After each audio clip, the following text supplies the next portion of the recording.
begin tonight, though, with a West Michigan mother's death 11 days after receiving the Johnson & Johnson vaccine. Good to have you with us tonight at 11. Now, it has not been determined by doctors nor the CDC if that vaccine contributed to her death, though her family believes it did. Jason Colthorpe is live tonight. So, Jason, what is the CDC saying about this case? Well, here's what we know right now, Kim. We know that her doctor, the victim in this case, her doctor has notified the CDC of a possible adverse effect from the Johnson & Johnson vaccine. And the CDC has confirmed it has the report, is now following up and taking a closer look at this case. Annie Van Geest was known as a supermom, a master multitasker, and a staunch animal rescue supporter. Her death, though, is making news for reasons other than just her good work in her community of Saranac in Ionia County. She received the J&J vaccine April 8th, 5 days before the CDC paused its usage because of a few cases of blood clots in women, 3 of which were fatal. Symptoms of the rare blood clots developed 6 to 15 days after getting the shot.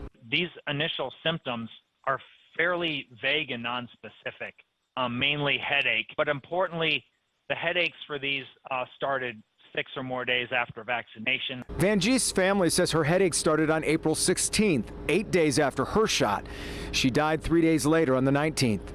Her death certificate notes a natural death, specifically from an acute subarachnoid hemorrhage or bleeding in the brain. In a statement, her family says the 35-year-old wife and mother of 4 died, quote, as the result of complications after receiving the Johnson & Johnson COVID-19 vaccine. But at this point, neither doctors nor the CDC have any way to know that for sure.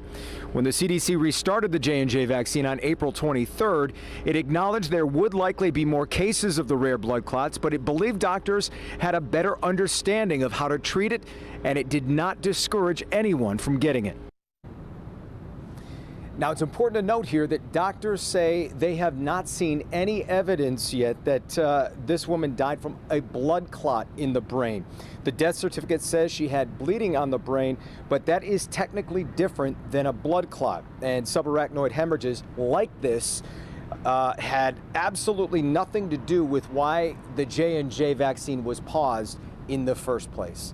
Kimberly? So, Jason, you said that the CDC is reviewing this. How exactly does that work, and what does that mean?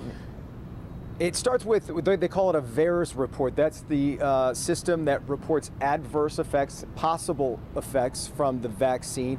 It goes to the CDC, and that team now reaches back out to the hospital where the patient died, talks to the doctor, examines the case. We don't know what the timeline on that will be, but it is also important to point out one other stat, and that is when the J&J vaccine was restarted, they were looking at 15 cases that they knew about total out of more than 8 million doses given. Kim? Right. Okay. Jason, keep us posted. Thank you.